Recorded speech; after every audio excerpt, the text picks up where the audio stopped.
5, 4, 3, 2, 1. Live from my house. It's Star Trek and Chill. Hello, everybody. You may have guessed John Billingsley, aka Dr. Phlox from Enterprise, is here, but you know him. Dr. Phil Phlox. You know him as that scary guy in The Orville, Season 2, Episode 3. Welcome to the show, John. Thank you for having me. I understand the theme of the show is alcohol consumption. So I brought a flagon of mead. It's not really a flagon. It's not really mead, but other than that, use your imaginations. Careful. YouTube's going to be flagging us for promoting alcohol, which we do. Promoting mead. All the mead manufacturers in America are going, finally, a mead drinker. All right, this is the Renaissance Fair version of this show. Everybody at home, we have so much to talk with you about. It is Friday. It's your favorite day of the week. It's time to Star Trek and Chill. You've earned it. You've had a rough week. Hang out with us. Take a load off and just chill with us. We got Strange New Worlds. We got some new images from Strange New Worlds to discuss. Prodigy Season 2 has just been completed. There's so much news going on. It's scary. There's also some weird stuff. Yeah, there's some crazy stuff going on in Las Vegas as well. Also, the Star Trek Awards show, the 2024 Lappy Awards, voting is happening right now, everybody. People are voting for the winners. So get up in there. You can vote. The link is in the description box below. You can click on that link. Cast your votes for Dr. Phlox or whomever may or may not be in any of the finalists. And, that's happening right now. Best old retired gas bag to not be on television in years. Woohoo! Yeah, you promote yourself so well. There are plenty of categories. Dr. Phlox is in the Laffy Awards. He's nominated to be part of an ABBA cover band. Right. I accept. I accept. As my wife said, you'd go to the opening of an envelope if they were serving mead. For your Lappy consideration. Yes, I like it. I like it. So what we're trying to say, everybody, is sit back and hang out. It's going to be raucous. Jenny R. Johnson is here. Oh, it's me. Hello. From Halifax. Hello, everyone. From Halifax, no less. What are you drinking today, Jenny? Well, today I am enjoying a Bulwark non-alcoholic winter mulled cider made in Nova Scotia. Wow. Yeah. Wow. Oh, look, and it's even got the French on the back. D'hiver. Cool. D'hiver, yes. That means of winter. Of winter. Oh, wait. There's the winter side. Yeah, there we go. Winter. Winter. A mere flagon of mead seems somehow less.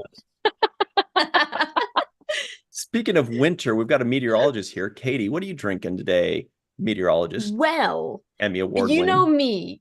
Oh, yes, true. I gotta plug that. But no, today I was gonna go with my tap water, but then I saw this at the store and inspiration struck. And so I have sparkling blood wine, non-alcoholic. Amazing. I have so much time on my hands. There's no snow. It's not cold. I have nothing else to do. So yeah, sparkling grape juice, y'all. It's great. Amazing. Wow. Is it that easy? I hope somebody else is drinking booze. Oh, yeah. All right, Emery. Don't worry. Okay, so I got White Claw, and I thought the most Enterprise flavor would be pineapple, because that's Malcolm Reed's favorite. Dominic Not touching that one. Favorite, yes. Oh, that's perfect. Pineapple White Claw it is in a solo cup. See, I got myself. That was one of the most pulse-pounding episodes of Enterprise, I thought. Yes. What is Dominic Keating's character's favorite food? It's pineapple. People wonder why nobody watched our show. I think it was because I think that episode was the one where it really bottomed us out. Tonight, on another thrilling adventure, intergalactic, we've got the pineapple. Oh, no. Pineapple's delicious, though. Yeah. And my name's Ryan T. Husk, everybody. I've got a Blue Moon Belgian white today. You saw me standing alone. Yummy. So I'm going to try that. That's nice. Nice. Ooh. We talked about your middle name yesterday, so I won't belabor that again. Yeah, thank you. It just sounds like a con. Hilarious. You sound like a con man to me. Ryan T. Husk. Hello, I'm Ryan T. Husk, and I have a line of kitchenware. Do you have storm doors by any chance? Maybe. This is actually very accurate. So I do go to conventions. There you go. A con man? Never mind. So John Billingsley, thank you so much for hanging out with us. This is going to be a lot of fun. Of course. We were going to ask you to talk about Enterprise, but you're already doing it. So this is great. I'm already trashing the show. I know. If Dr. Phlox had a favorite fruit, what would it be? If Dr. Phlox had the crack fruit, that's very popular. Ooh.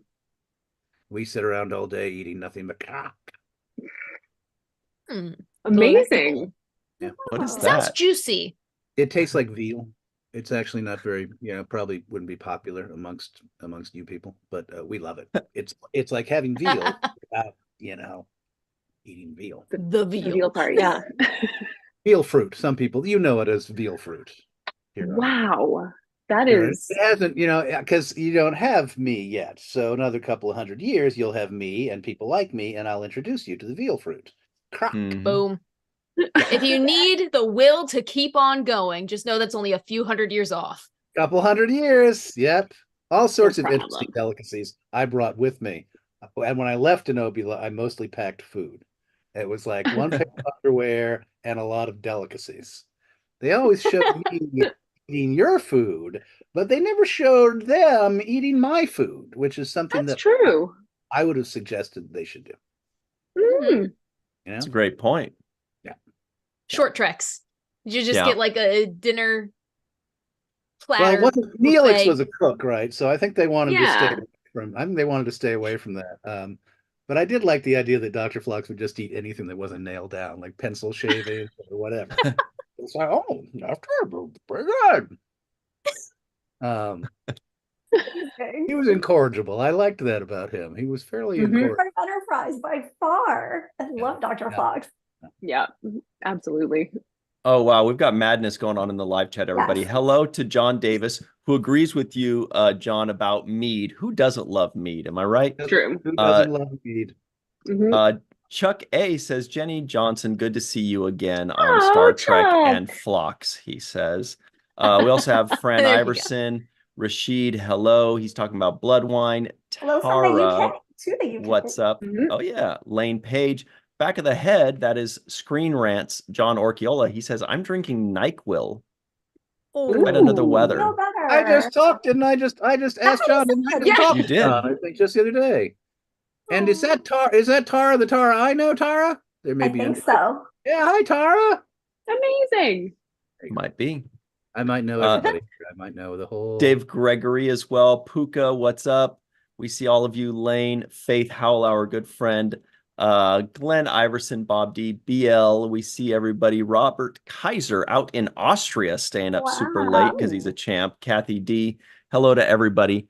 Anyway, back to Star Trek. Well, actually, do you want to tell us a quick little bit about the Orville? Because we all squeed, as the French say, when we saw you and Bob Picardo. Yes, I will say this. Orville. I don't mean to make this sound, like sour grapesy, but they just cast Bob Picardo. They just cast him. Me, I had to audition. And not only did I have to audition, but the casting director didn't know who the fuck I was. He was just like, yeah, just bring in John Billingsley. I was like, did they know that I was on? We didn't get a call back on that. Just show up. So I went in and I didn't really prepare because I thought, there's no gimme here. I'd like to think that when eventually my audition tape landed, that Seth MacFarlane, the powers that be, went, yeah, that's a good idea. Yeah. Yeah. But in any case, I gave them a certain amount of shit about that. I did not. This is the other thing that I'm really frustrated with. Seth MacFarlane, if you're watching this, he apparently does an amazing Dr. Phlox impersonation. And what? I begged him to do it, and he would never do it. I don't know. That was a very fun episode because Bob Picard is a very dear friend, and Molly Hagan, who played wife, is also a very good friend. Oh, that's awesome. During the time we were on that set, I inveigled her into joining the Hollywood Food Coalition board. Nice. So. She's also a Star Trek actress, if I remember correctly. She was a Vorta, right? In Deep Space Nine. Yep. She went to her first convention a couple of years ago because I said, "Oh, you got to come. You sit at a table, you sign some stuff. We'll go out to a steak dinner." We had a great time. I didn't. Aww. She said, "Yeah." Well, we were all very happy to see it. And so, John, if the powers that be were to ask you, they said, "John, you're obviously the right guy to ask. Should we do Enterprise season 5 or an Enterprise movie? We'll do whatever you say." Wow, Connor's dead. Let's start with that. Connor's dead. So, more screen time for me. That's good news. Probably slightly less. That really defaults you to the heart, like the heartthrob. I'll be running around in my belly underpants. I know. Yeah, it's perfect. Yeah. Decon scene number 3. If that was the question, I'd be torn. The part of me that has to wear a rubber head, which is tiresome, would be inclined to say a movie. The part of me that knows that in the long run, I'd get more money if I was doing a series, would probably say the series. How about this? How about it's a Netflix series for only 12 episodes? Ooh. Back in the day, the 22, 26 episodes, by the end of the season, it wasn't the makeup, that was fine, but those damnable eyeballs, which are the size of saucers. They don't take into account astigmatism. So when you have them in your eyes, you can either see long distance or close distance. So you're bumping into shit you can't read. It's a little bit miserable. That was what was not so great about it. And they sting. So if you take them off and your eyes are irritated when you put them back on, it's like, oh gosh, I shouldn't have taken them off in the first place. That's why Ethan Phillips left early for Voyager. He didn't stick around till the very last 3 episodes. He couldn't take it anymore. He left early. He really couldn't. His eyes were like, I can't. Wow. I gotta get out. I gotta get out. So they dropped him off at his home planet, right? Isn't that what happened? Yeah. Yeah. They did so. I can't remember what happened. I didn't watch it. But anyway, I just interesting because actually I saw him walking down the street, like downstairs from my apartment, like last winter, and it looks like he had gone to the eye doctor because he had like a patch over his eye. He might have had what I have to have, cataract surgery. Ooh. Yeah, that's coming up. That may be in my future too, actually. Yeah. Really? See, I might be looking like a pirate. So we've got a poll in the live chat. The question is, what would you rather have for Enterprise? A movie, 26 episode season 5, or 12 episode Netflix or app series, as John suggests. I think bearing in mind that the 12 episode series would be a little racier because we wouldn't be Yeah, I'll take 12 episodes of Racy Dear Doctor. You guys could swear more. Exactly. There'd be overlapping dialogue like in Robert Altman movies. That's what I wished for Enterprise, in all candor. I had wished, not being a huge and voracious Star Trek fan, I had some cognizance of all the different iterations of Star Trek. But when I got the show and I heard the pitch, I sort of thought, I hope they kind of like break it and make it really messy, like overlapping dialogue, like everybody's really upset. We're the first, you don't know what you're talking about. I don't know what you don't know. I kind of wanted it to be a little like less, the aliens coming. But nobody listened to me. Nobody has ever listened to me. In 40 years I've been doing this. I really should just shut the fuck up at a certain point. You think I'd learn? No way. Never. Yeah.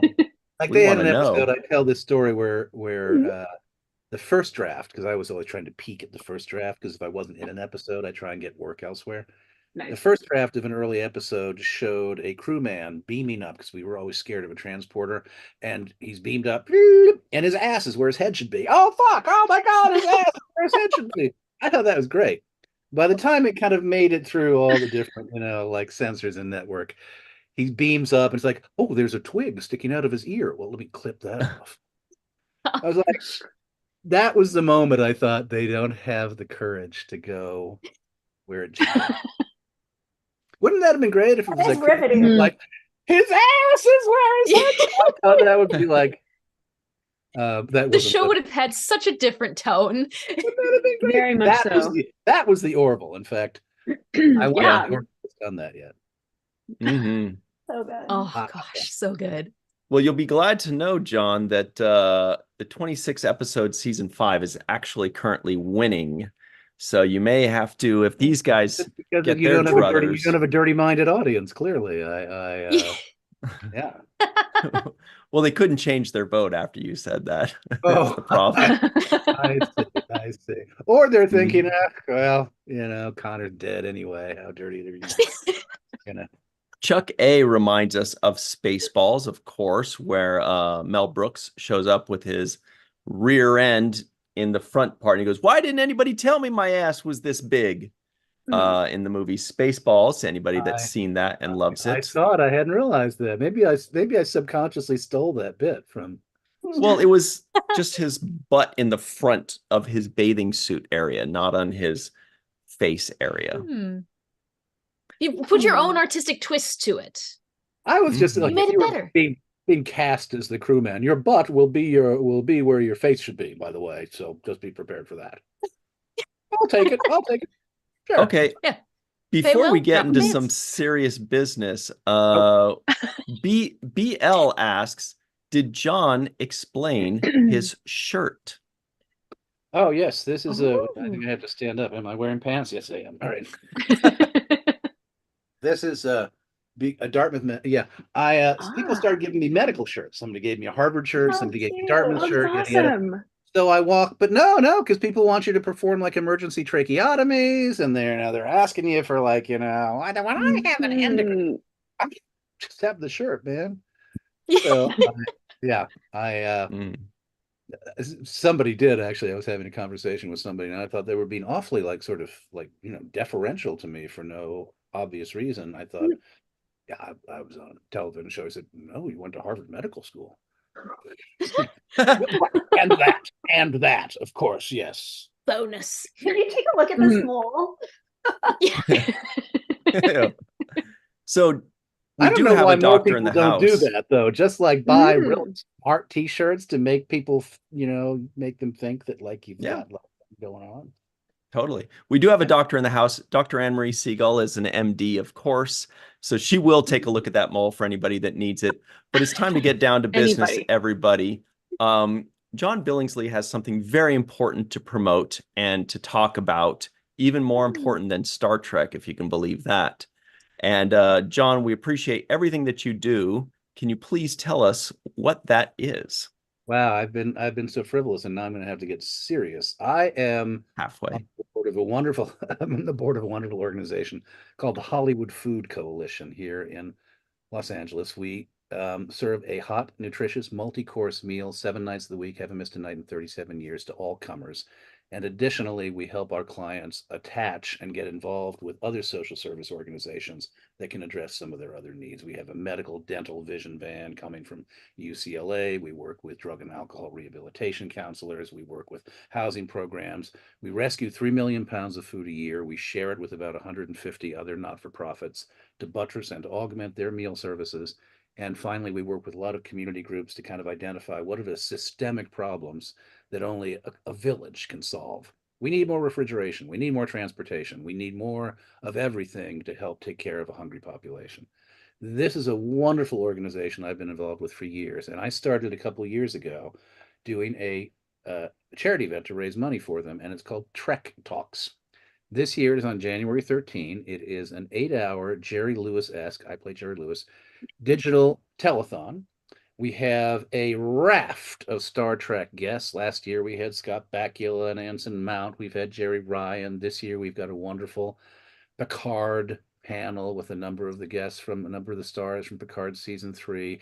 We have backstage guests. We have producers and showrunners and designers, you name it. So it's a wonderful convention in essence where you don't have to wear pants if you don't want to. We encourage you to contribute to the Hollywood Food Coalition, but obviously there's no obligation. One of the things we ask people is if you want to watch, but you don't feel like you've got to scratch, just spread the word on our behalf. Last year we made about $110,000. The year before that we made about 80. We're hoping we can keep growing the audience, and generate more revenue for HOFOCO.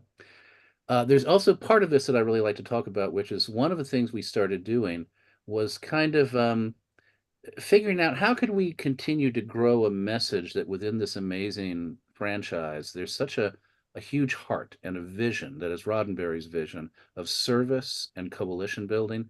So we created our own podcast, which is called Trektivism, which basically is designed to tell the stories of the fans and what fans are doing to make their communities a better place.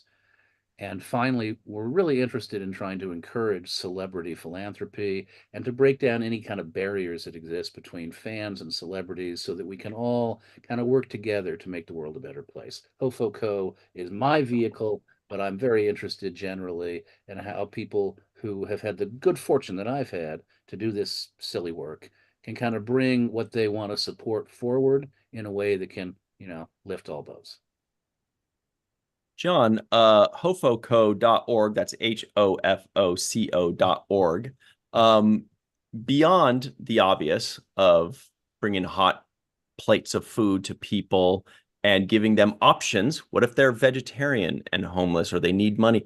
You have these different kinds of options. But beyond that, can you tell people where the money goes to things that may not be obvious, like, cooking oil or things like that, or transportation? Let me start with the meal, because that is the first thing that people think of. $5 by dinner for somebody who has perhaps not eaten that day. This might be the only meal they're going to get. And to your point, Ryan, and it's really very foundational for us, we believe in the dignity of choice.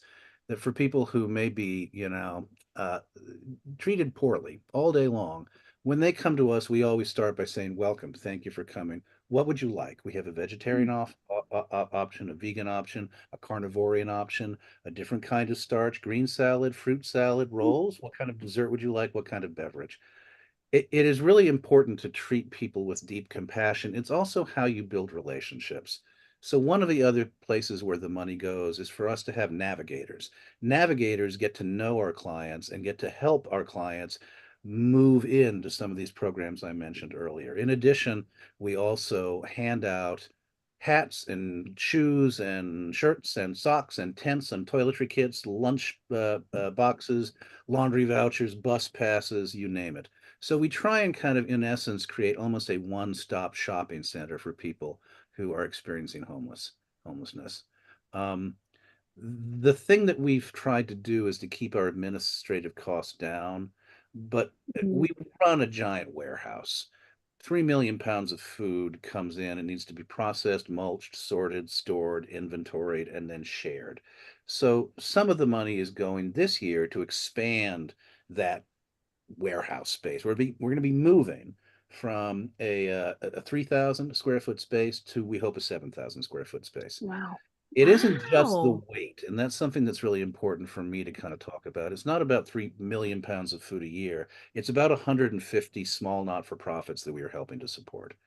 And if you think about, for instance, a shelter for battered women, I'll pull something out of my ass because we do all sorts of work with all sorts of groups.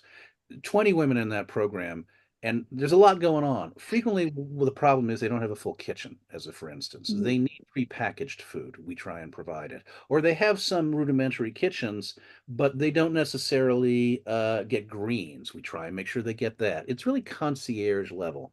We work with the people who run each of these programs to try and get them exactly what they need for the population they have as often as they need it.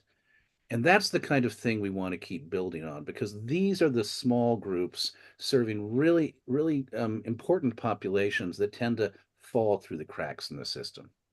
Feeding America, which is an amazing organization, runs a giant food rescue organization, but the nature of size and scale, their gag is, okay, we've got 2 pallets of okra, take it or leave it. Yeah. That's that's not us. Love them. We're trying to do something different. It's based in the same intimacy and scale of one-on-oneness that defined our meal program and has defined us for 37 or 8 years. I think one of the most important words that you said in my mind that jumped out was dignity, because it's you're treating people like people. And sometimes we forget to treat people like people, especially those that are less fortunate. And when you said toiletry kit, that really hammers that point home, because that's something, if you're starving and you don't have, the means to get food, a toiletry kit's even further down that list of what you can or can't get. And so what you're providing is things that most humans can get on their own. But if somebody is going hungry, that's going to be the last thing they're going to get. And you're really providing them with that. We use the phrase food is the way in.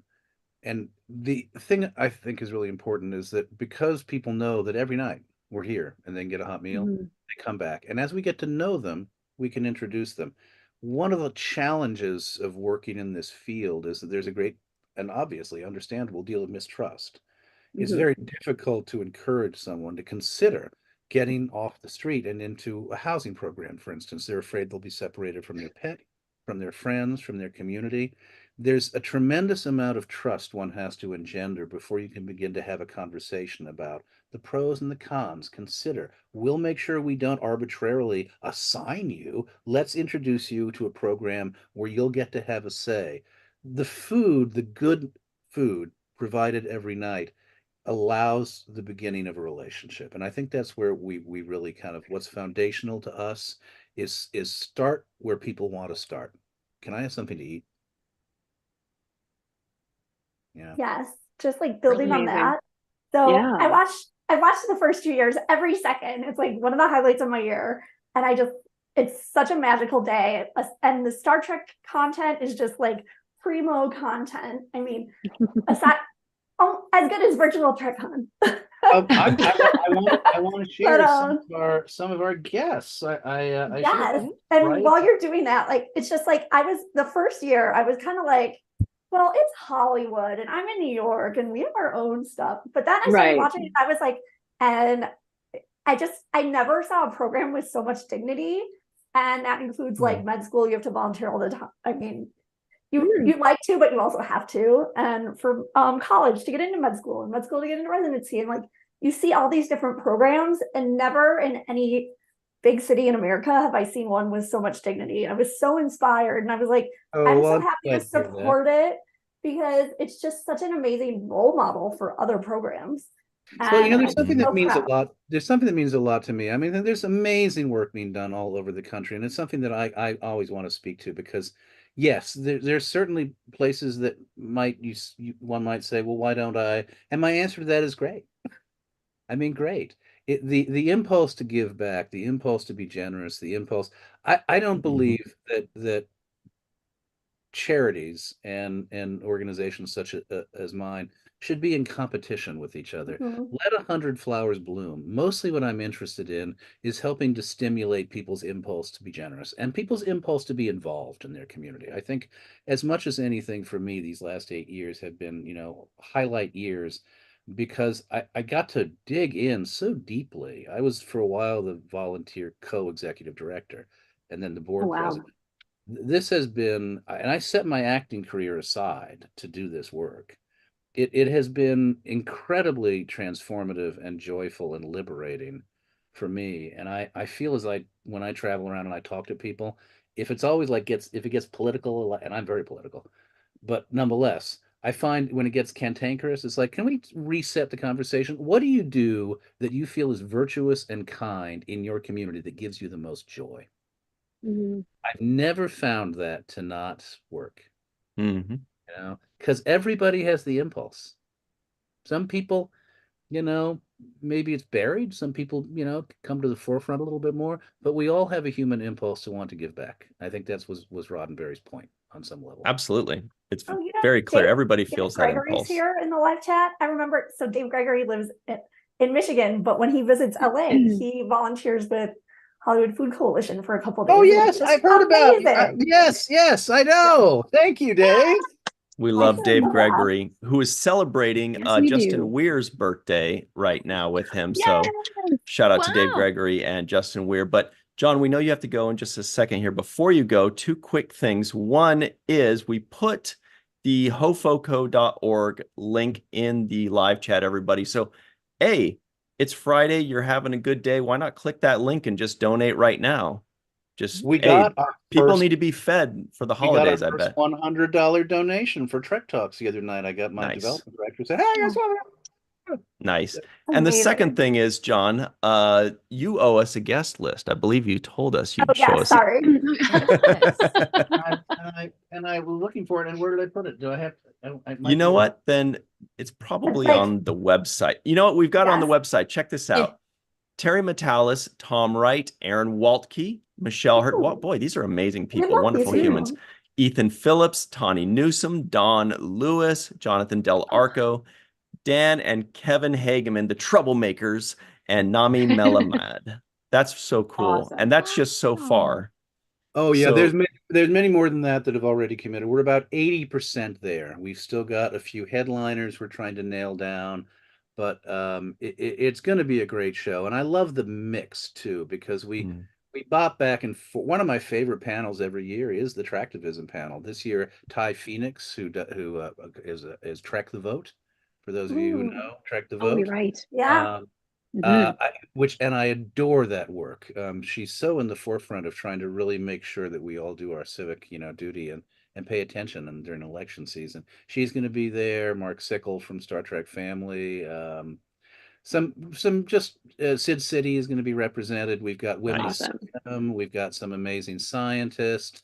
I really appreciate that my team's desire to tell the entire Star Trek story. So it's amazing. It's beautiful. And so everybody, and Bonnie Gordon is my co-host, yes. and she is absolutely beguiling. In fact, I sort of say just beguile, Bonnie, beguile. I'll be no. We love Bonnie Gordon for sure. She's one of the best. We love her to death. Last year they were like, if you donate in the next 5 minutes, Bonnie will write you a jingle, and she wrote me a jingle, and it was amazing. Now or the other option was I will write you a poem. My poetry makes Bonnie's jingles ass. We'll see about that in January. Because her jingle is like, my poem is a poem. We do have some amazing raffle prizes for people who donate at certain levels. They get entered into a raffle. And so some of the prizes include a trip to the Magic Castle. Bonnie and I will wine you and dine you for a night at the Magic Castle in Los Angeles. At the Vegas convention, the special kickoff party held at some fancy hotel suite. Come and be our guest at that. We've got memorabilia. We've got a signed poster that's got everybody under the sun that has been donated of some Star Trek image. I can't remember which one. Cool stuff all around. We've got interstitials, that little videos from the Hollywood Food Coalition, musical interludes, escapades, antics. Wow. Sounds zany. That's trektalks.net. It's spelled the way it sounds, trektalks.net, everybody. And of course, hofoco.org. You can jump on that right now. You don't even have to wait until January 13th for that. But John, thank you so much for hanging out with us. I know you got to go party. You've earned it. I don't have to go party. You've got to talk about Star Trek. Let it be. Let the record note.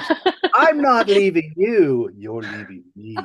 Ooh. Well, 50-50. IND husk.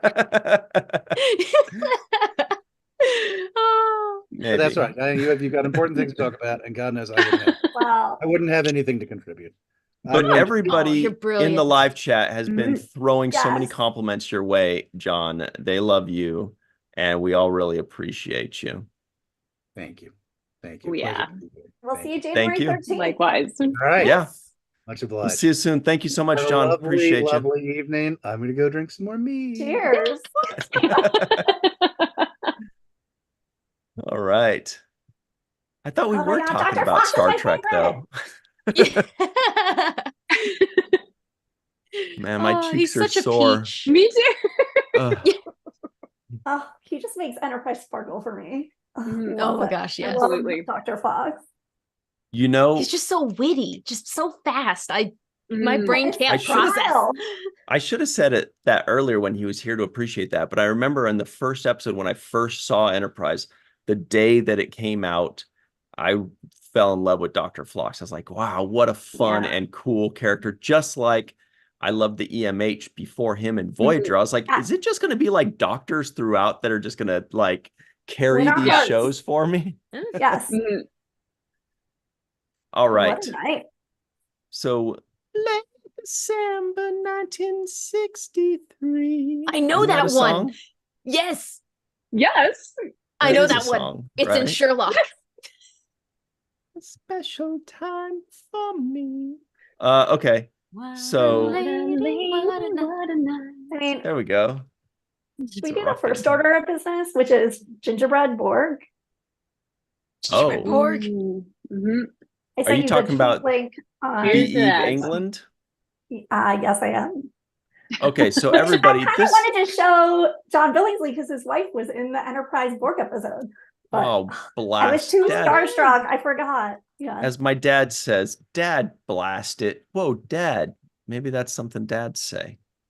You have to wait until you're a dad before you can. Okay, so this is from a website called twitter.com. This is our good friend Eve England out in Wales, who's sleeping right now. I'll just bet. This is one of her best creations, December 6, 2020, when she made the Enterprise gingerbread with Linus as the star. And the Discovery crew. It's so good. So cute. Look at that. The whole Discovery crew. It was, look at this. Look at that. Wow. Unbelievable. Eve has a website where she walks you through every step of the journey. It's amazing. To the journey. Okay. So anyway, back to work, everybody. So we scroll down. Oh, by the way, everybody, have you voted on the 2024 Lappy Awards? We mentioned that before. Go to any part of Twitter and these things are up. That's an ugly looking thing, but it sure is the link to click on to vote. And please tell all your friends, because the more people vote, the more accurate of a representation this is. And now we have to have Phlox win for Best ABBA Cover Band. Yeah, definitely. Yeah. Scrolling down here, Eve England out in Wales, at Evie England says, Christmas is here. Resistance is futile. This year's gingerbread inspired by the episode Q Who. Wait a minute, she watched that with us on the 7th Rule. That's so cool. Happy holidays, she says, but check this out. I would eat the shit out of that. Wow. So perfect. That's delicious. That's incredible. The board keep has landed. It's landing.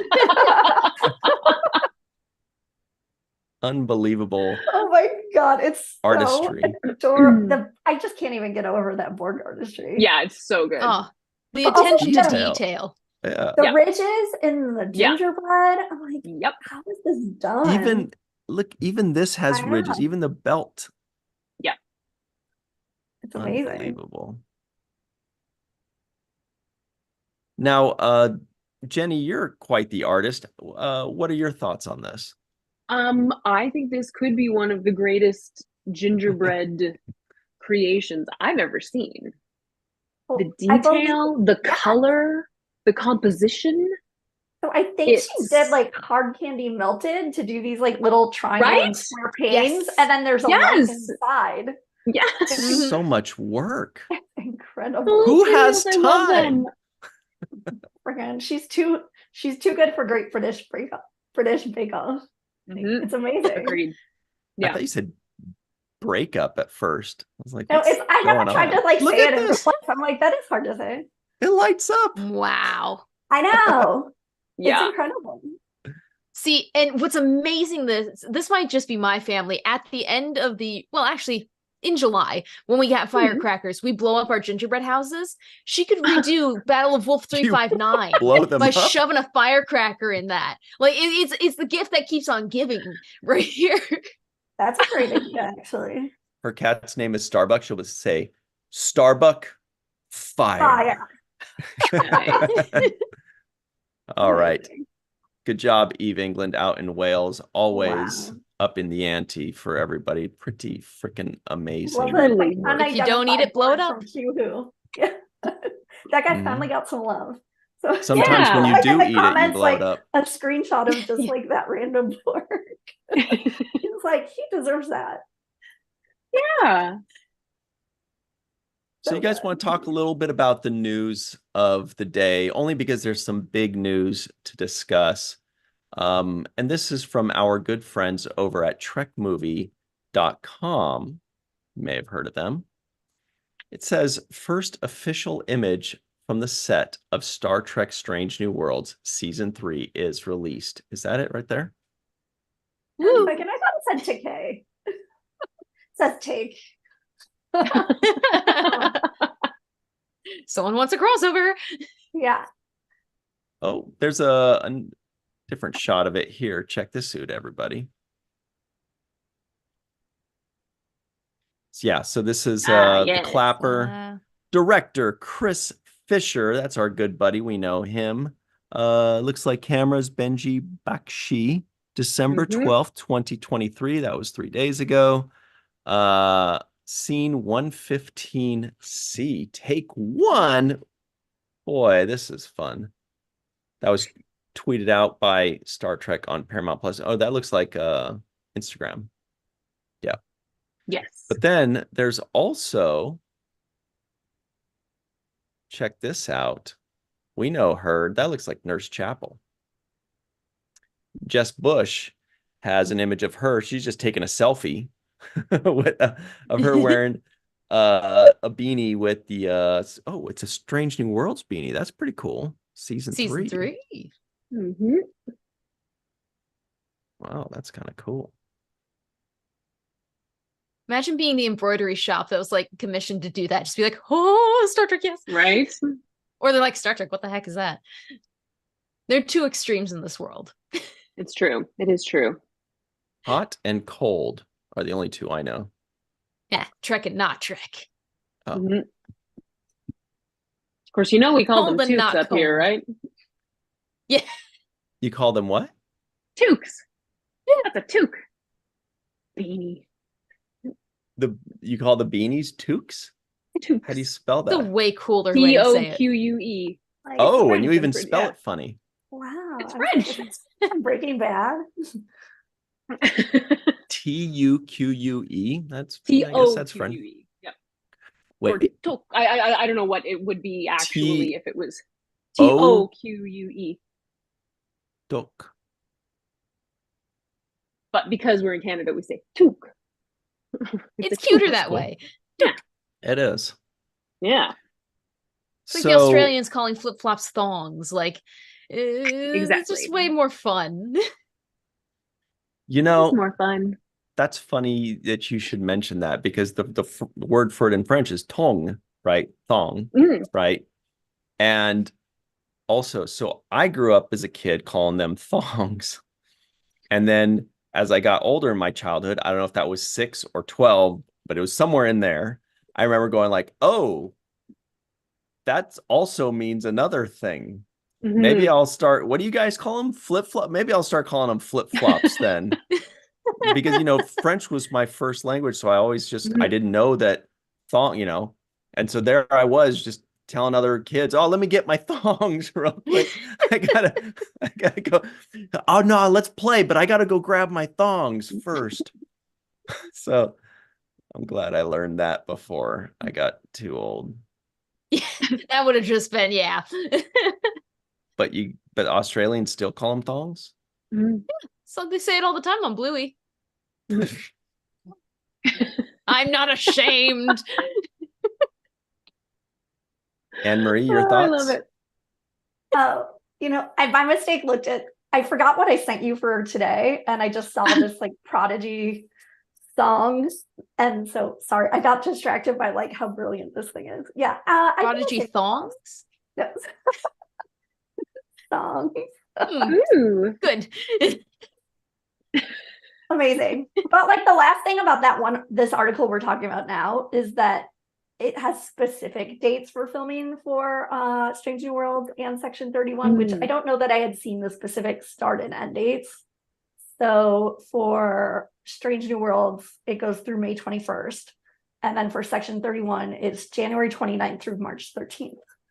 So that is very good information, Anne-Marie. And here we were talking about Australia and thongs and no, I love Australia. Ridiculous. I'm obsessed with Australian television. I've been watching so much Fisk. So this says, the continuation of the article says, season 3, this is of Strange New Worlds, was originally set to start filming at the beginning of May, but the double strikes put that on hold. That makes it sound fun. Filming for the 10-episode season is scheduled for just over 5 months and is scheduled to wrap on May 21st, as Anne-Marie said, 2024. Produced at CBS Stages in Mississauga, Ontario, just outside of Toronto. But Section 31, here's something interesting.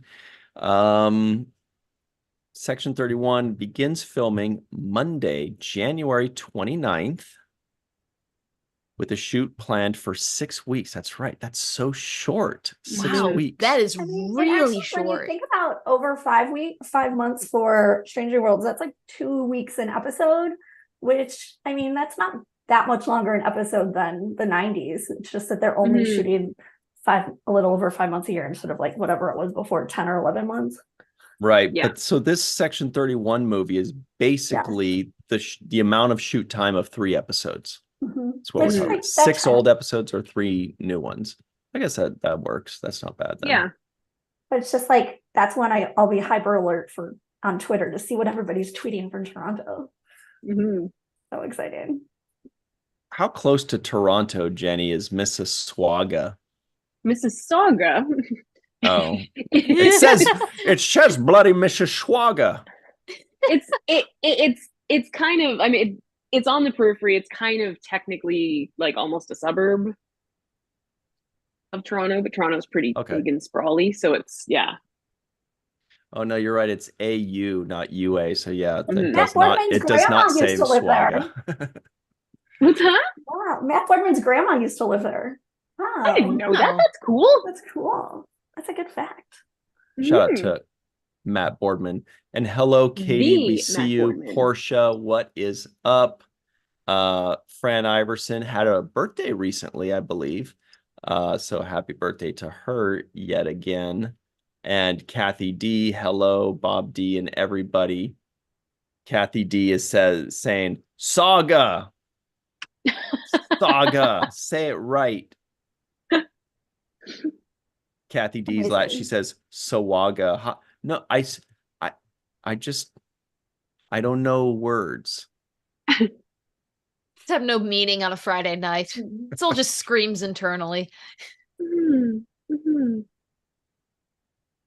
Okay. What's up, One Trek fan, who's also jumping on the make fun of Ryan bandwagon? I see you. We can't all be Canadian. Sorry. Nope.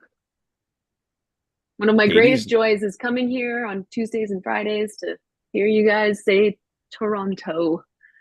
One of my faves. How do you guys say it? Toronto. Yeah, Toronto. But I love it. I love it because you all like give it such like care. I really, I like that a lot. Every syllable, Toronto. Yeah. And when I see Ottawa, we say Ottawa, but I hear Canadians say Ottawa. That's how I hear it when they go Ottawa. Ottawa. Oh, I guess I do.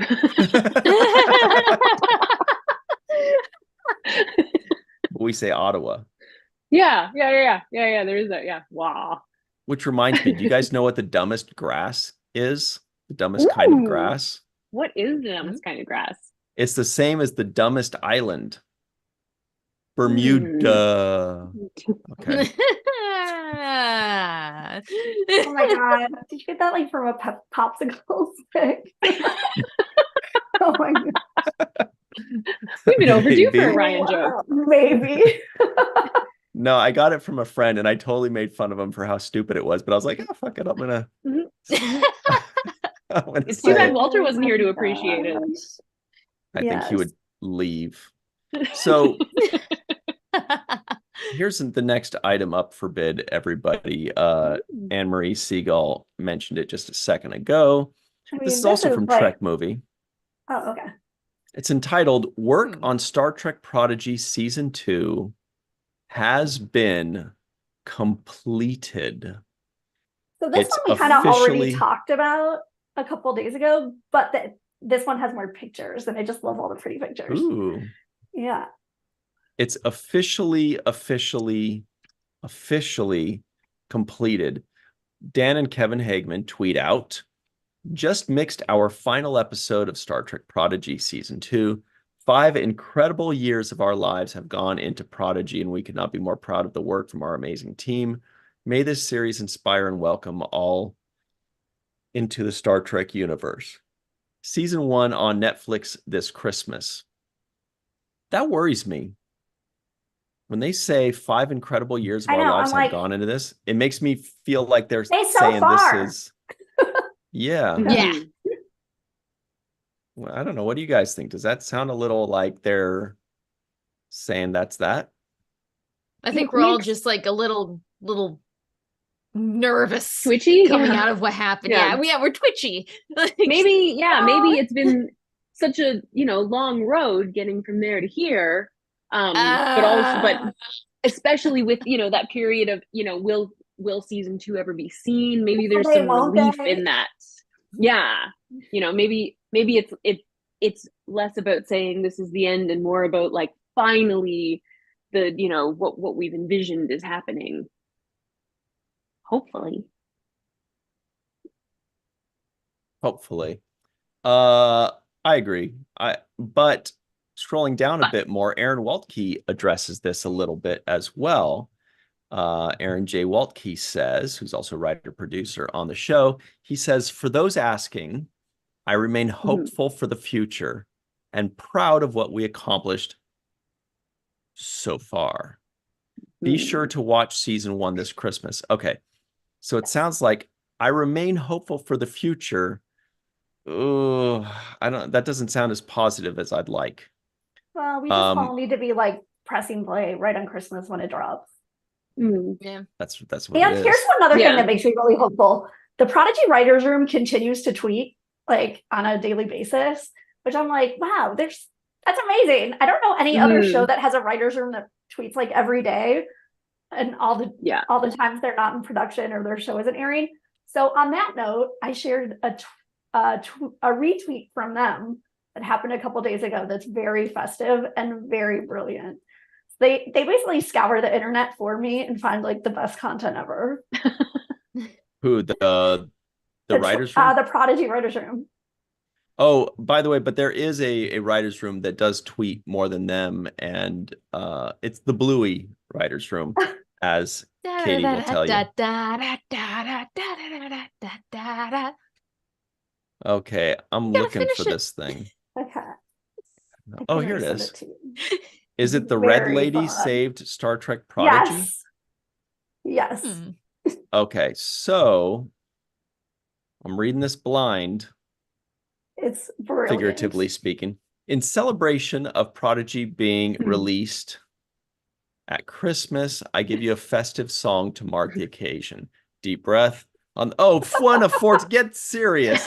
Oh my God. That says 1 of 14. I want to share it if some of them were. Do you think we need? Some are so brilliant. Like scroll till 5. Scroll till 5. There we go. I'm like so excited for this. Anne Marie, it's brilliant. Have another drink.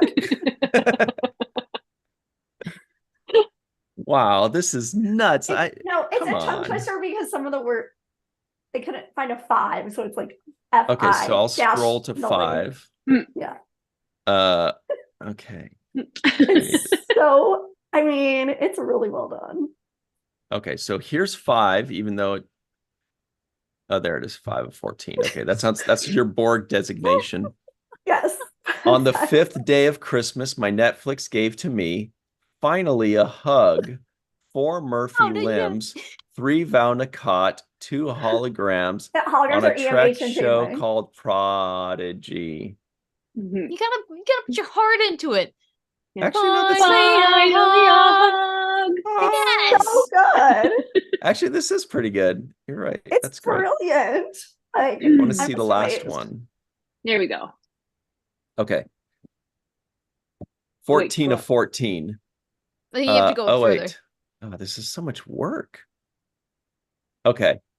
On the 12th day of Christmas, my Netflix gave to me an evil living construct, body swapping antics, Dreadnought as a table, Okana with an eye patch, live logs and proper, Janeway without coffee, teehee, 6 kids escaping. Finally, a hug, 4 Murphy limbs, 3 Vaunacott, 2 holograms on a Trek show called Prodigy. Yay! That's part of the whole thing is the like GIF or GIF that's used for each one. It's perfection. Oh, well done. That must have taken forever. So everybody, you could find that easily just by going to the Star Trek Prodigy writers room, and they have quote tweeted that. That's the best way to find it. Big shout out to the Red Lady at Unionize Orion, but spelled with an A instead of an O. Interesting. Wonder what that means. Ooh, Muhammad Noor's here. Hey! Just in time to learn a new song. I'm so pumped. That's why I went to Kohl's and bought like all this holiday jewelry. And then I saw this and I was like, yes, I'm in the spirit. It's amazing. I don't think I have in any New York holiday tonight. jewelry. There's actually a Peldar Joy like holiday party that Darlene and Marie runs, and somebody dresses up as Santa Quark, and they have like the Peldar Joy Gratitude Festival, like scene by scene. They have like those ropes that light up from like Menards or Home Depot, and so it looks like they're pouring things that are like glowing into a bowl, and then everybody writes down like what they're grateful for and puts it in a big bowl. It's really cute. Amazing. Yeah. So Peldar Joy. Peldar Joy. Shout out to TJ Jackson Bay out in Missouri, who's joining us. Hello, the Trek review. Oh, he's saying mean things about me too.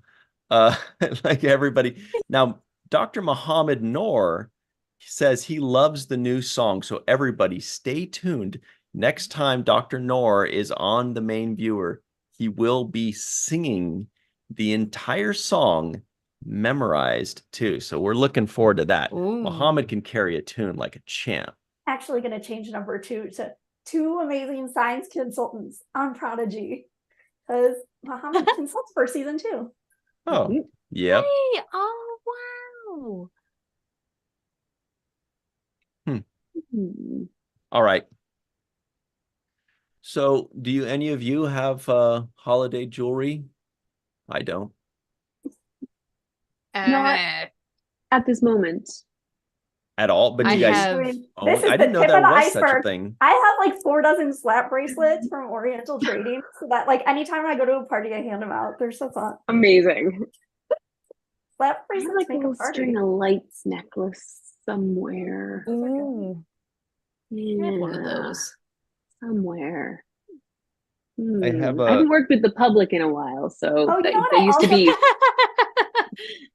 How nice. Mugs that are like red and green Cisco kid, like that.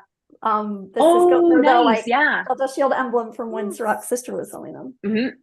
I have a next generation button. That's kind of I love that. That's so festive. That's such a I could put lights around Odo's bucket. I love that. Decorate it. Yeah, there we go. Yeah. Ding. I mean, if it's gold, you could like put it on the string of lights and just have a fairy light of Odo buckets. I have a festive Riker postcard that I keep above my computer. Hang on. Oh, one second. Beautiful. There it is. Oh yeah. That should be a light switch cover. This one I've had since I was like 14. That should be a light switch cover, and then. Shouldn't I? Oh my God, Ryan! It would be on it like his chest. You're flicking his nipple on and off, like no, his sternum. Aww. You guys. He needs to go see Doc Phlox. If that's a sternum you're flicking. Sternum looks a little. So anyway, I thought you guys would have had some kind of Star Trek or or holiday jewelry. I didn't know that was a thing. I thought people got like holiday sweaters, but I didn't know holiday jewelry was a thing. Like a red plaid. Maybe we need to make it a thing. I like bracelets. Yeah. Actually, Star Trek official shop has holiday merch, but I don't think jewelry. Really? So, yeah, some sweaters. Oh no, there's a girl. Oh my gosh, I can't remember her booth. She makes exclusive Star Trek ornaments, like hand makes them. She had a Moopsie. She was at GalaxyCon Columbus. Oh, I've seen a picture of that. Yeah, amazing. She had this whole tree filled up. So awesome. cool. Wow. There should be a Moopsie pillow. So our friend Jeremiah, who has like the cool like the stop motion like Voyager and Prodigy videos, he sent me the most amazing Star Trek New Year's card last year that was Jake and Nog in tuxedos cheersing with champagne. I was like, this is the best holiday card of all time. And then I sent one to Bree Belke, who's another massive Voyager fan, and it's like a 3D like pop-up thing of New York City skyline for New Year's, and then she added a Voyager. So it looks like, because they're fireworks also, so it looks like Voyager's returning to Earth, but to New York instead. That's awesome. We get to her cruise door decorations, which is the ultimate compliment. Wow. I didn't find any festive thing, but I did find this in my drawer. I can't even open it. There we go. It's like little black licorice chunky pieces. Like fake from France. From France. Wow. Ooh. Oh. All of a sudden you just pass out. You're like, oh. Yeah, it's pretty potent. That's super festive. Gastrozan. Gastrozan. Jenny, you seem like you might like black licorice. I hate to disappoint you on that note. Ooh. But I don't so much. I like nice licorice tea sometimes. That's really good. Yeah. That tastes woody. Black licorice in my teeth isn't like gets in there and the taste is. What about black licorice bubblegum? That might be a little rough. I had to chew that for a cosplay because I was committed to the bit. I think I had like 260 pieces of black licorice bubblegum because I ordered a bulk from Amazon and didn't read that thoroughly enough, apparently. So if anyone wants black licorice bubblegum, I still have some. It's stale, but the smell's there. You could watch a whole season of Star Trek and chew 10 per episode. There you go. Oh, that'd be torture. Kind of weird, though. But here's another very important thing, really everybody. Into this time of year because sometimes there's like less real news and more like really weird, quirky news. Well, this is real news. This is ScreenRant.com. Our good friend. Oh, look at that, John Orchiola. That's back of the head. I'll bet you John Orchiola is out right now. He was drinking NyQuil an hour ago. He is done. Oh yeah. He left us. He left us on, but he is out right now. So he writes for ScreenRant.com. So this is based on like STAC had a screening of Picard and then also a Zoom call either yesterday or today. Yesterday or the day before. All the days run together. But John is so awesome and wrote it up because I was like, man, I wish I could see this and know what they're talking about. Oh, nice. So John did that for us. Excellent. I haven't seen that yet. Yeah. Okay. But you just, we just see the little pictures. Yes. So I'm like, good. I wanted to know what they're talking about. Yeah. Strange New Worlds cast drops season 3 and Ortegas teases. Rebecca Romaine says, I'm going to go ahead and say it. For season 3, get ready for some more Tegas. Anson Mount says, there's nothing I can tell you. It's in my contract. They get to cut off a finger if I tell you anything. Ask Jonathan Frakes. He lets stuff slip a lot. He's missing a whole hand. Ask James Doohan. So I'm just kidding. I'm just kidding. He lost his finger in a much more noble way. Yes. That man is a freaking hero. Jess Bush says they also don't really tell us. Celia Rose Gooding says we don't know. But Anson Mount then says I can tell you that the genre conversation has continued. And what's interesting is, I believe the strike is what got in the way of our between seasons conversations. And so when we come back to the table and Akiva says, this is what we've got planned, I was amazed that there were a couple of ideas on there that came out of my notes. That stuff I was going to pitch. There's some really fun ideas and some really good character development that we're all excited to tackle. Captain's pitching things. Interesting. Another musical. So John Argula is in the live chat. He said it is a great hour-long interview with his favorite cast. I suspected because Christy Chong's in it. And he says the video link is in the article. So that's awesome. Awesome. I love the sinister sneer Anne-Marie said when she said Chrissy Chong's in it, so I bet it's his favorite cast. I'm shipping them. You are, yes. So back of the head, I don't know how you survived an hour after NyQuil, but that stuff, that'll knock you out. Easy. Katie, how do you feel about NyQuil? I've never had it. I had a feeling. In a perpetual state of exhaustion. Like, I don't need that. Yeah. You cut off my sugar and I'm done. All right. You see, Jenny, NyQuil is an American product. I'm not actually familiar with it. I'm actually familiar. We take when we're ill. And I'm not really sure if it does anything besides knock us out, but that's good enough. Just till you get better. You just sleep until you wake up well, right? Yeah. It's also a cough suppressant, which is important. It lets your throat rest. Absolutely. It always makes me laugh, though, when I see their commercials and they're like, oh, yeah, I'm out at the gym. I'm at the grocery store. I'm playing with my kids. I'm like, you're still contagious. After 2020, I'm just like, it's not a cure. It's true. Not at all. It's true. And it's great for I'm a light Buckley's sleep. girl myself. What is it? Buckley's? I like Buckley's. What's that? Apparently, it's a Canadian product. It's our new No idea what it is. The cough syrup. The tagline is, "It tastes awful, but it works."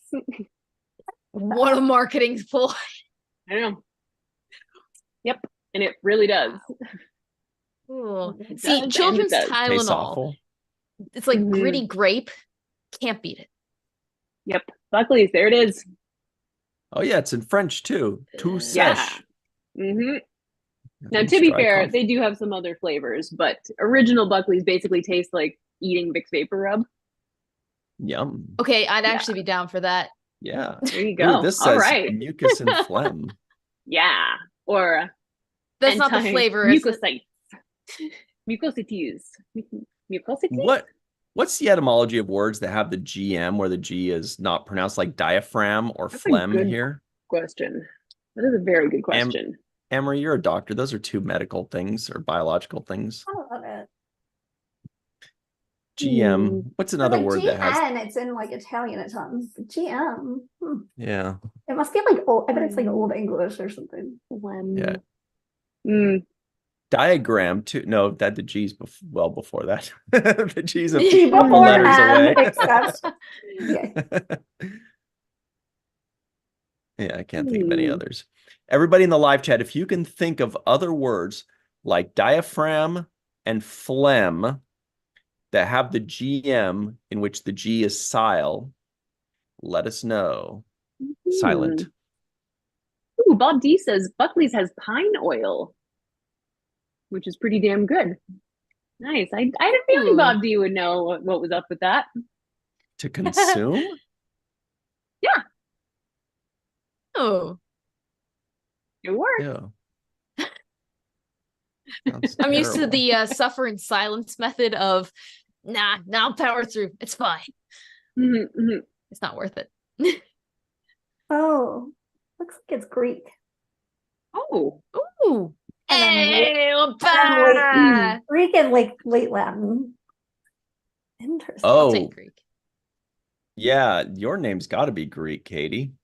Oh, yes. Nicolau. Someone throws a nickel at your head, you're going to say ow. Ew, gross. It's memorable. What it originally means in Latin, late Latin, is clammy moisture of the body. I could have gone my entire life without hearing those words in a sentence together. I'm so glad I came up for a word to not say that. You scared off Ryan. Clammy moisture of the body. I said it again for you, just in case you missed it the first time. Well, that's our show. Anyway, so it used to refer to like a lot of different things. It wasn't just specifically what we today know and love as phlegm. Lane Page is getting crazy in the live chat. Jet Screamer says good night, everybody. See you later, Jet Screamer. So good to see you. Chuck A says Barclays cough syrup tastes like broccoli juice. I thought we had Reginald flavor. Barclay. Yeah, Reginald flavor juice. Amazing. So pine oil, and that tastes good? I mean, no, but it is good, according to Bob D. Oh. Thanks, Bob D. Okay. Hilarious live chat. See, if I see pine oil, I'm gonna like put it on my floor and use it to clean it or something. Like, I need more description. Yeah, pine oil. I don't know. Well, here's one more item for everybody to enjoy. Check this out. Great. It's from redshirtsalwaysdie.com. That's a place. Any Trekkies looking to get married soon? Check out Las Vegas. Hey, do you guys remember when people used to get mad at being called Trekkies? They were trying to pretend like that was a derogatory term. I'm like, what's wrong with you? Once for a while. Yeah. Like that would use it on SNL to like make fun of people. That's why Trekkers happened. And then I don't know. I never want to like stir up any hard feelings. So I always say Trek fans. I know. Me too. Aw. But I remember for a while it was like, don't call us Trekkies. It's definitely derogatory. Like it definitely had that connotation, at least. But it's okay. It just means you like Star Trek.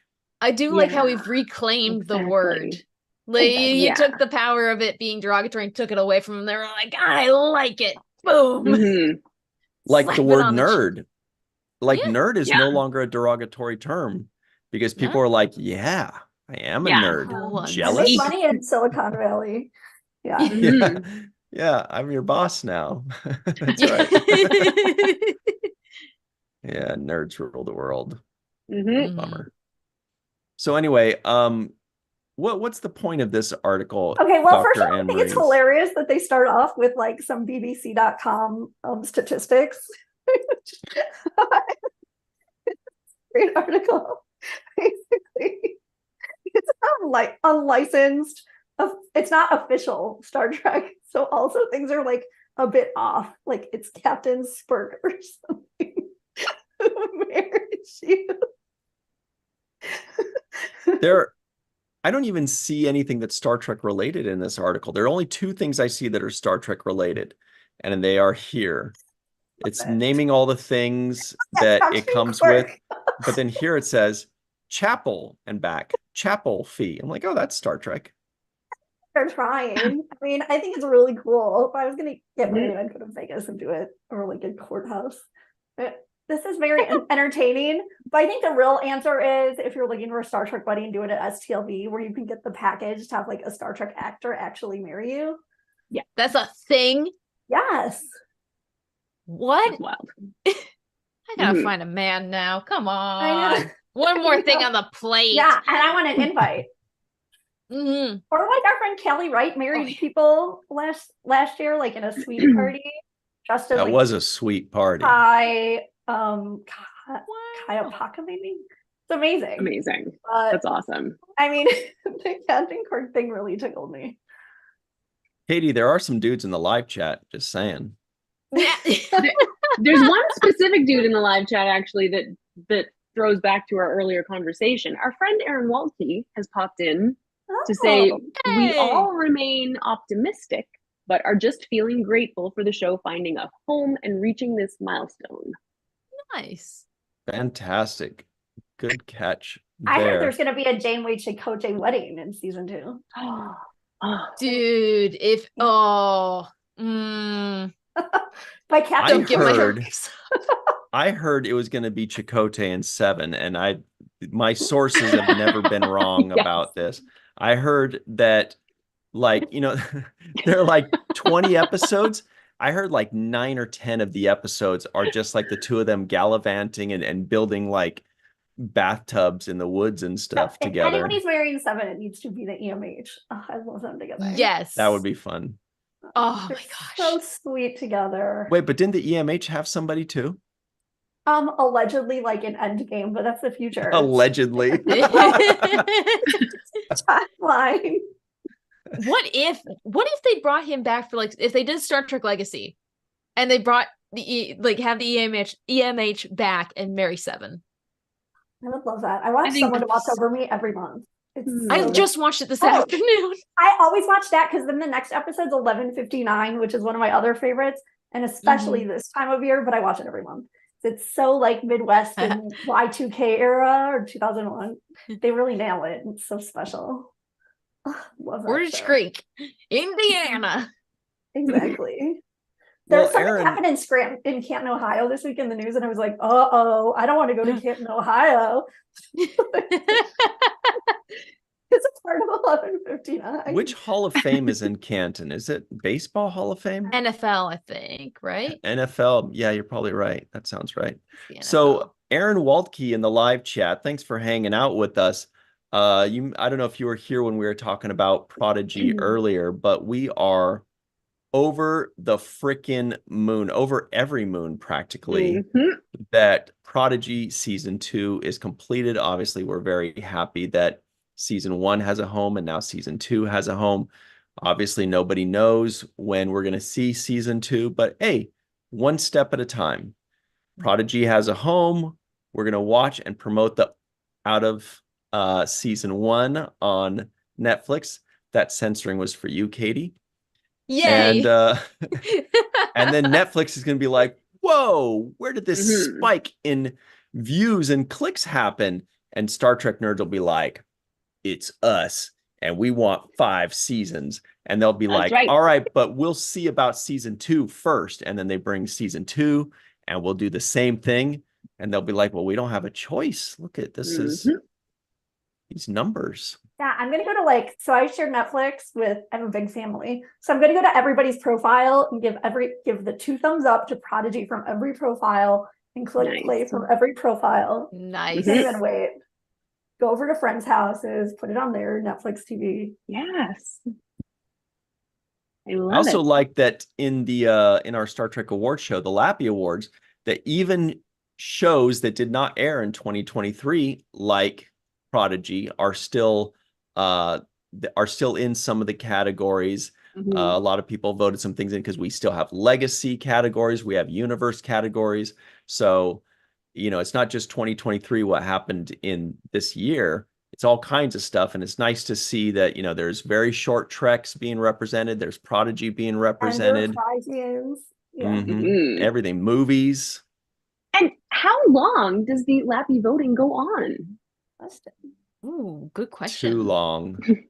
Not too long. No, you just have a few more days, word, everybody. Right? You Perfect, just got a few more days, so you have to spread the word so that everybody votes. Everybody in the entire world votes, and then these will be a very accurate depiction of fandom. Because if only 10 people vote, don't worry, we got way more than 10 already.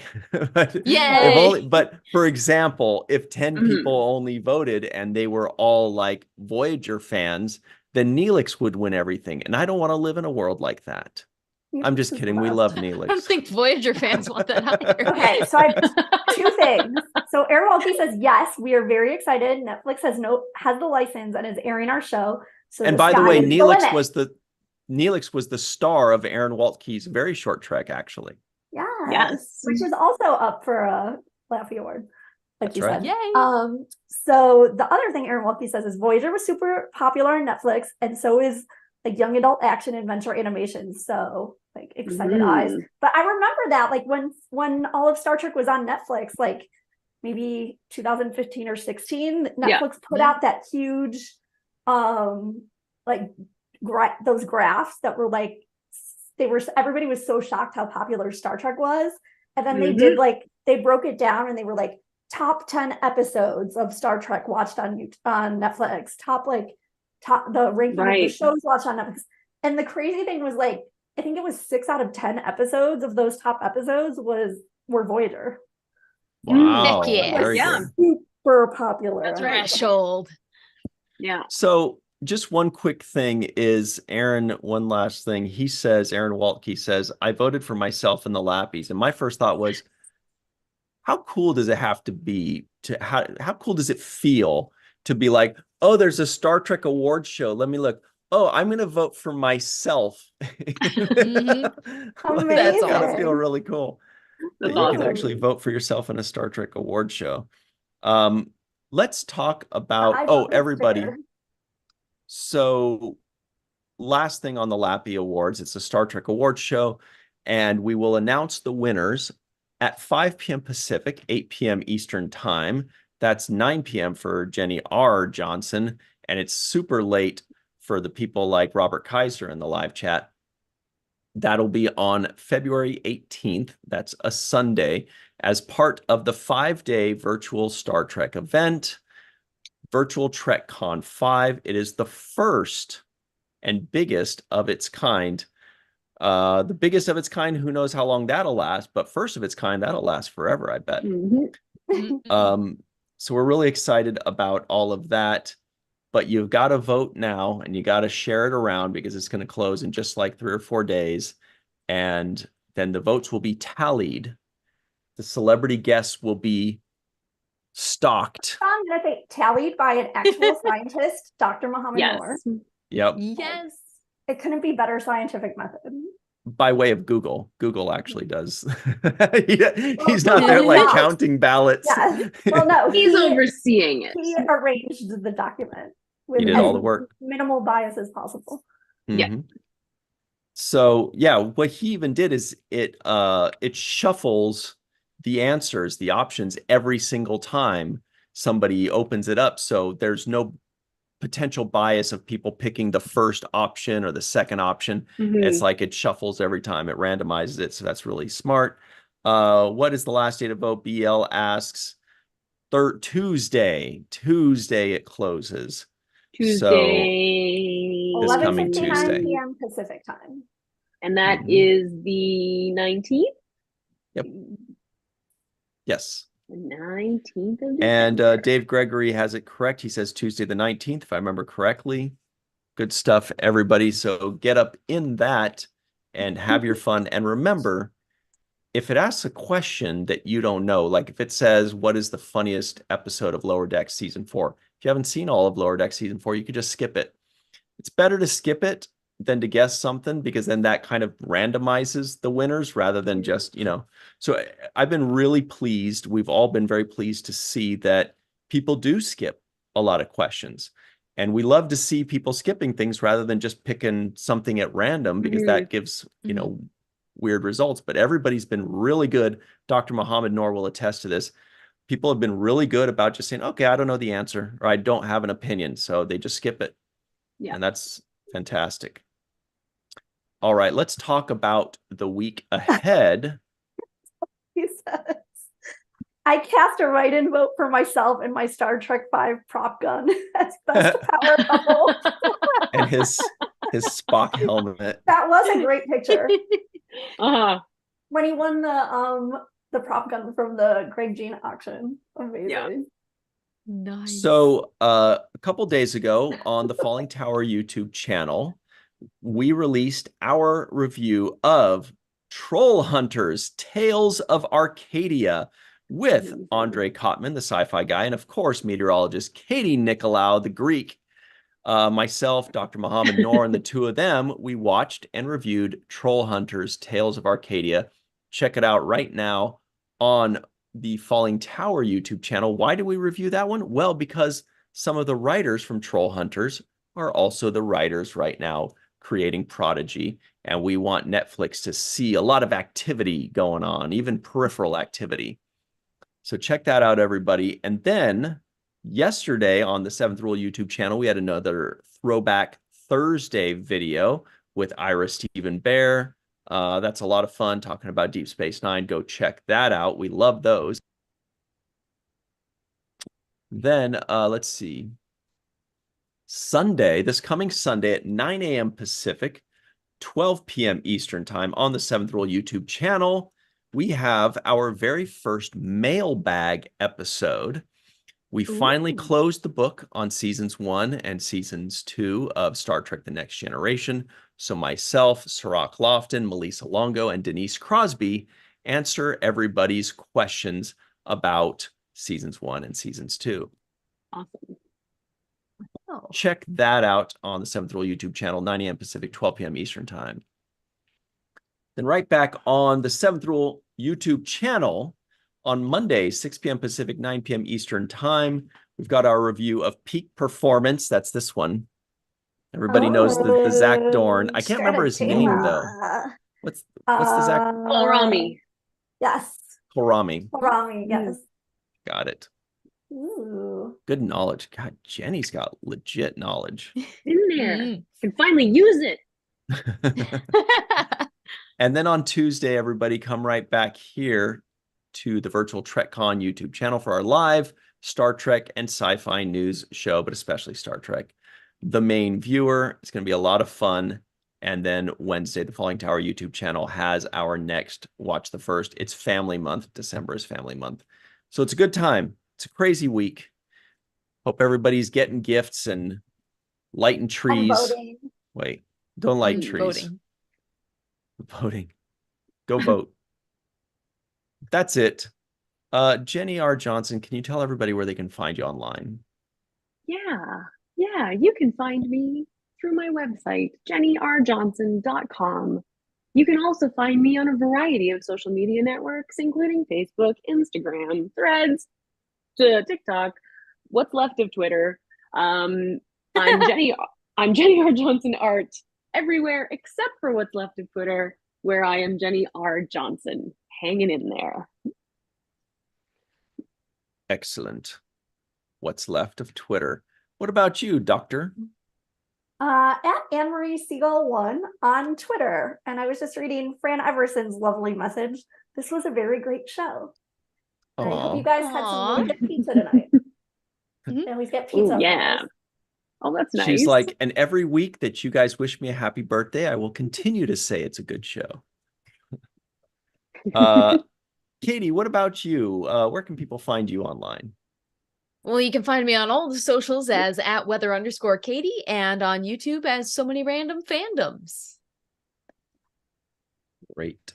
And everybody, you can find me on Twitter, what's left of it, as Jenny points out.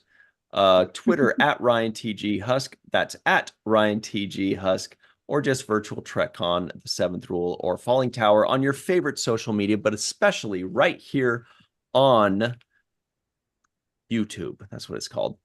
And check it out. I got my Bozeman Phoenix's shirts. Everybody, you can get yourself your own holiday gift. Get yourself something that you actually want, like what's going on with Jenny's shirt right there. Look at that. It's like the Ferengi family.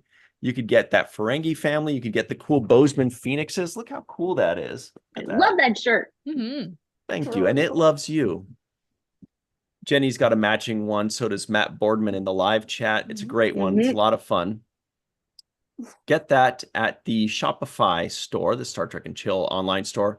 Click the link in the description box below. Get yourself that shirt or get somebody else that shirt. They'll love you forever for it. And so will we.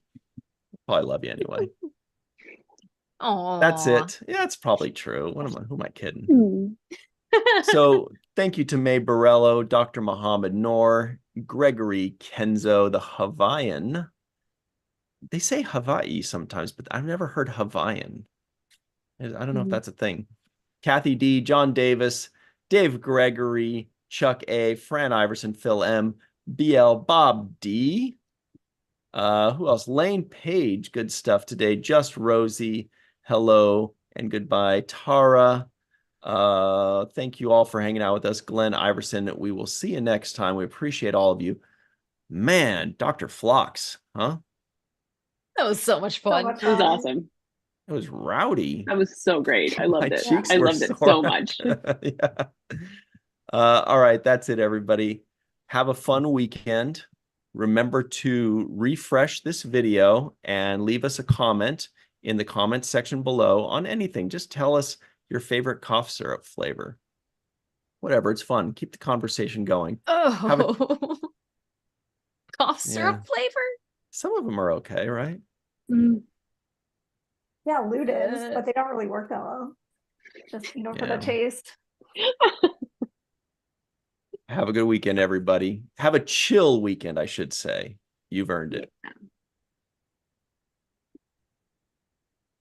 Ludens. Whoa.